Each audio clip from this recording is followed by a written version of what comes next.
नमस्कार दोस्तों, मैं doctor Sachin Jain, sports and ligament injury specialist. आज हम बात करेंगे जो घुटना मुड़वाने के जो हम ऑपरेशन करते हैं, जो कई सारे पेशेंट्स हमारे पास पूरे इंडिया से आने लग गए हैं, जिसके मसल्स में काफ़ी ज़्यादा टाइटनेस होती है, क्वाड्रिसेप्स स्टिफ होता है और उनके मूवमेंट हो नहीं पा रही है। वो कई दिनों से, कई सालों से, कई महीनों से मूवमेंट करने की ट्राई करते हैं, फिजियोथेरेपी कराते हैं, पर वो विफल रहते हैं और वो मूवमेंट नहीं हो पाता उनका।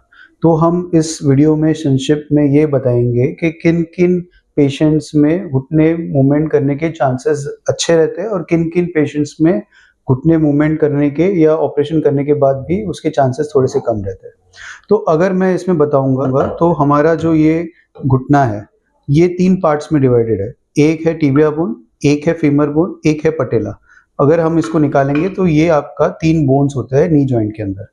इसके नीचे आपके टेंडन्स आते हैं। ये जो होता है ये पटेला टेंडन होता है, ये आपका क्वाड्रिसेप्स का मसल्स होता है। तो ये क्वाड्रिसेप्स का मसल्स जो टेंडन है ये पूरा पूरा आगे से ऊपर तक है। तो किसी भी पेशेंट का अगर पटेला टेंडन, पटेला और क्वाड्रिसेप्स टेंडन ये तीनों चीज अगर इंटैक्ट है, मतलब ये जो लिंक है ये लिंक बना हुआ है ऑपरेशन के पहले या ऑपरेशन के बाद, कोई भी प्राइमरी जो भी ऑपरेशन हुआ है उनका, या प्लेट लगी है या कोई स्क्रू लगे है या कोई एसीएल का ऑपरेशन हुआ है, जिसमें ये वाली जो लिंक है वो इंटैक्ट है ना, कि यहीं पे कहीं पे भी कट नहीं है, यहाँ पे कहीं पे भी कट नहीं है, तो इसके मुड़ने की संभावना बढ़ जाती है ना ऑपरेशन के बाद। क्यों, क्या होता है कि अगर ये पूरा इंटैक्ट है तो हम क्या करते हैं कि आर्थ्रोस्कोपी या ओपन करके इसके बीच की जो भी लेयर है, इस लेयर को हम साफ कर देते हैं अच्छे से और इसको फ्री कर देते हैं। जब ये फ्री हो जाता है तब इसके मुड़ने के चांसेस बढ़ जाते हैं। क्यों? क्योंकि ये जो आपका तीनों पार्ट है इसमें कहीं पे भी कट नहीं है। इन केस इसमें कहीं कट आ जाता है कि आपका जो भी फ्रैक्चर हो गया और फ्रैक्चर ने इसको काट दिया, या कोई ऑपरेशन के टाइम पे ये नस कट गई, तो डॉक्टर क्या करता है, उसको ऑपरेशन के टाइम पे सी देता है। तो जब वो ऑपरेशन के टाइम पे सी देता है तो ये एक वीक लिंक बन जाती है कि ये वाला पार्ट जो है ये वीक है। तो हम जब ऑपरेशन के टाइम पे इसको सफाई करते हैं और इसको क्लीन करते हैं तो हमने तो इसको सारा फ्री कर दिया, बट जैसे ही हम इसको मोड़ने जाते हैं तब ये वीक लिंक जो बनी हुई है ये ओपन होना शुरू हो जाती है और इसके फटने के चांसेस बढ़ जाते हैं। तो ऐसे केसेस में इसके मूवमेंट के चांसेस बहुत कम होते हैं। तो ऐसे पेशेंट्स के जिसके भी मेरे को वीडियो आते हैं, जो मुझे भेजते हैं कि सर मेरा घुटना मुड़ जाएगा, पर उनके जो मसल्स की जो क्वालिटी है बहुत ही पोर होती है और यहाँ पे पूरा कटा हुआ रहता है, ये भी कटा हुआ रहता है, जिसको सी दिया है उसकी वजह से ये पूरा टाइट हो रखा है। तो ऐसे केसेस को मैं मना कर देता हूँ, क्योंकि मैं करूंगा मुझे पता है तो ये पोजीशन जो पेशेंट्स की है पहले से भी खराब हो जाएगी। तो ऐसे पेशेंट्स को मैं मना करता हूँ। जो पेशेंट्स का सिर्फ टीबिया बोन में फ्रैक्चर है, कि सिर्फ इतना बोन ही फ्रैक्चर है ना, और यहाँ पे कोई प्लेट लगी है, यहाँ पे स्क्रू लगी है और उनकी स्टिफनेस नी में है और यहाँ पे है और इस एरिया को छुआ नहीं गया है, या ऑपरेशन के टाइम पे आपका जो फीमर बोन है या पटेला के नीचे वाला एरिया को ऑपरेशन में कोई भी टच नहीं हुआ है, ये पटेला टेंडन इंटैक्ट है, तो ऐसे केसेस को मुड़ने के चांसेस बहुत ज्यादा है। मतलब मैं कहूंगा कि 99% ऐसे पेशेंट्स की मूवमेंट आ जाएगी अगर ये मसल की क्वालिटी बिल्कुल अच्छी है तो।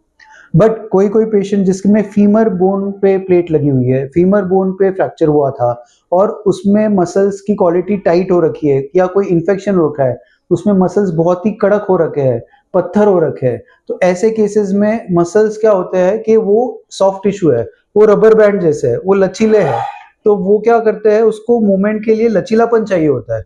तो इन्फेक्शन हो गया या जब मसल कड़क हो जाता है और वो लचीलापन उसका खत्म हो जाता है, तब हम उसको रिलीज भी करते हैं, पर मोड़ने जाते हैं तब जितना हमको चाहिए, समझो ये 30 डिग्री मुड़ रहा है तो हम चाहते हैं कि भाई 150 डिग्री मुड़े, तो उतना तो मुड़ना पॉसिबल नहीं होता क्योंकि उसका लचीलापन नहीं है।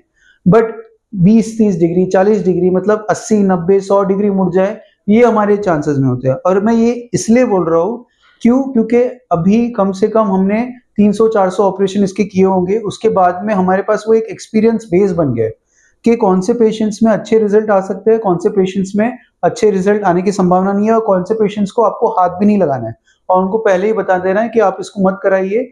इसका मतलब ये नहीं कि आप मैं मना कर रहा हूं तो आप किसी और के पास जाके कराओ, इसका मतलब ये है कि कहीं पे भी आपको नहीं कराना है। तो ये चीज आपको समझनी पड़ेगी।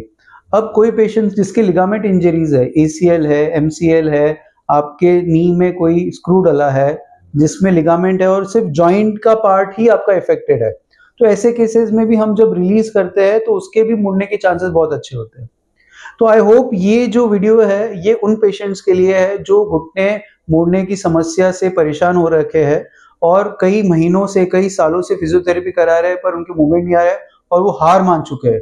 तो उन पेशेंट्स को मैं कहूंगा कि आप हमारे पास आए, हमसे चेक करवाए या हमको अपने वीडियोस भेजे घुटने के मूवमेंट के और एक्सरे भेजे, तब हम आपको और अच्छे से बता पाएंगे कि ये मुड़ने के चांसेस है या नहीं है। फिर आप आओ, फिर हम इसको मोड़ेंगे और इसको अच्छे से अच्छे रिजल्ट देने की कोशिश करेंगे। Thank you so much. नमस्कार।